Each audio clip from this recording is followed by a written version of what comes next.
I'm David Wright, professor of agronomy with the University of Florida for 40 plus years. Dr. Sidhu is here, and we're going to be discussing what we have called about the Sod-Based rotation, and it's integrating cattle into row crops. And we will this just about the project. The project was started about 21 years ago with cattle on a farm scale, so that farmers can look at the system to see how cattle impacts to yields and water requirements and many factors that we would like to discuss.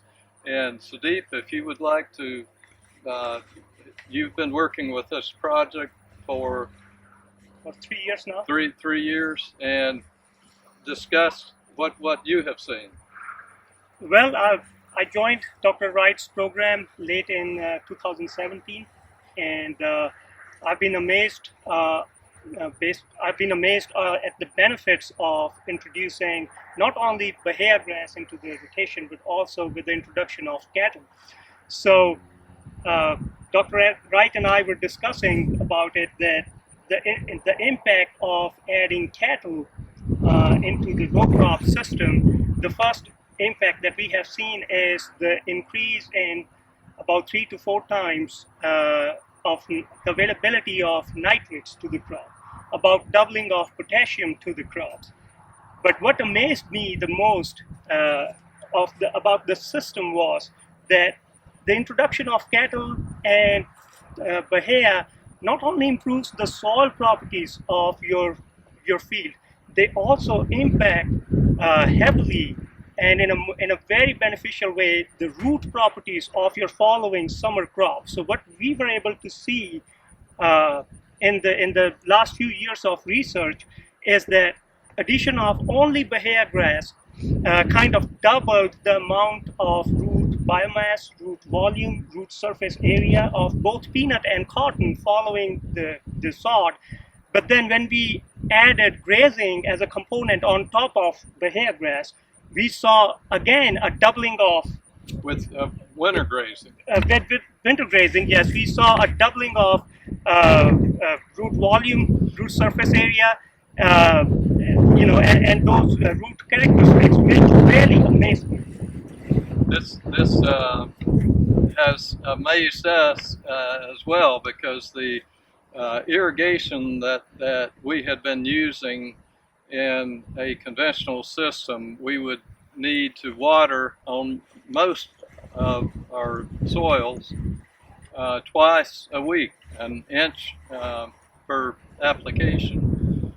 With this system, generally you do not need to irrigate maybe every 7 to 10 days because of that root mass from cotton and peanut.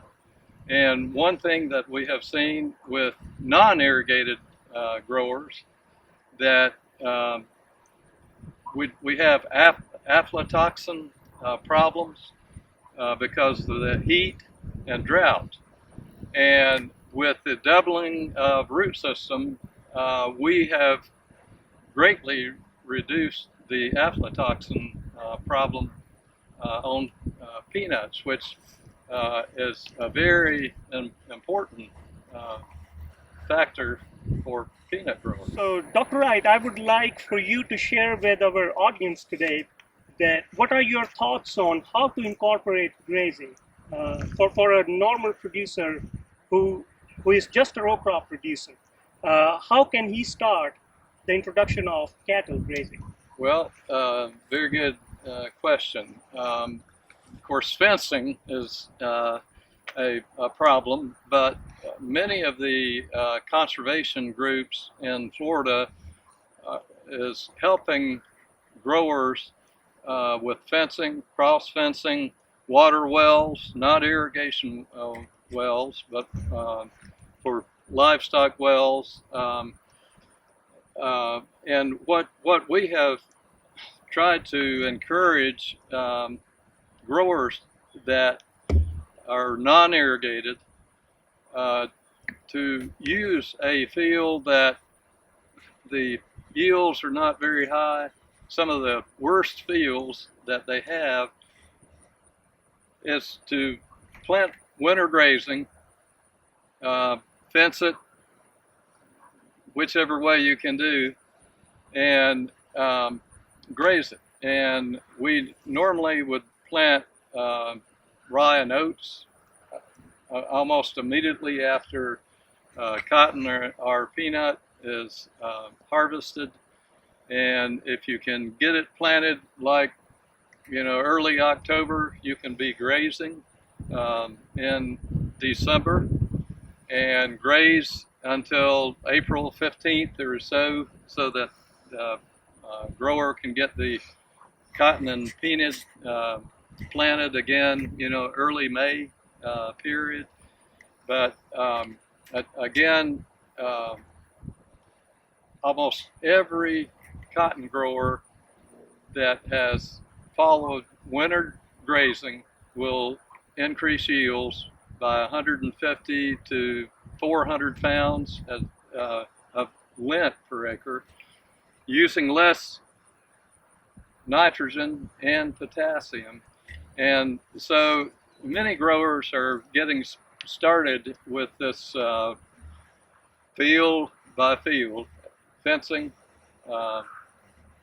whatever kind of fencing they can get started with.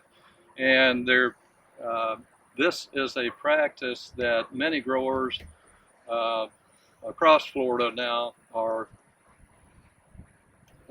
doing. If they don't have cattle, the neighbors may have cattle, and they're getting them involved. They're making more gain on row crop land because those fields are fertilized every day or every year, whereas pasture does not get fertilized very highly. Dr. Wright, I just heard you touching on that subject about getting in touch, a row crop farmer getting in touch with a cattle grower. Would you like to share something with the audience about the structure? Is it in a developed phase or is it developing? Like if I am a row crop grower, how can I get hooked up with a cattle grower? Okay, good question. We have it both ways. We've got row crop people that have cattle that are expanding the winter grazing. The field that you see behind the camera, that farmer farms 10,000 acres, and he does not have cattle. But as soon as he's got peanuts over there right now, he plants the winter grazing, and he has almost have, I guess, 2,000 winter stockers right now, and they have worked out their deal, so much per pound of gain. And there's several ways to do this, whatever works, with the row crop people and the cattle do it. There's just many ways to work that out. Okay, Sudeep, you've been doing nitrogen rate applications here with and without winter grazing. What have you found are the cattle impacts to the amount of nitrogen that you need for cotton? Well, I have seen a tremendous amount of difference in the input of nitrogen. So typically speaking, in this area we are right now in Jackson County, we can say that on a year about 150 pounds of nitrogen is normally added. For irrigation, for irrigated cotton. For irrigated cotton, Yes. yes. For Okay. irrigated cotton, about 150 pounds of nitrogen is added on a traditional cropping system. And IFA's recommended rates are 90 pounds of nitrogen. But what we have seen on our system here is that we can reduce those rates to about 60 pounds of nitrogen. So what I have been doing, and I will discuss in my part of the video, that what I've been doing with nitrogen calibration stress, but in short, to answer your questions, I was able to reduce that in-season nitrogen application to 30 pounds in some of the locations in this field. And in the same zone, in same location of the field, if I was able to reduce it to 30 pounds in the grazed area, in the non-grazed exclusion cages, as we can see there, we have exclusion cages where where the cattle are not allowed to graze. If it was 30 pounds in the grazed, we applied 45 pounds in the non-grazed. Okay. So big savings in nitrogen. Okay, to wind up, I would like to thank the farmer who has worked with us with cotton, peanut, winter grazing for years now. Thank you, Sudeep, for the answers and the comments that you've made very clear. And Thank you, Dr. Wright, for for being here and educating our audience with with what they can do and how they can improve their fields with introduction of cover crops and cattle grazing. okay, thank you.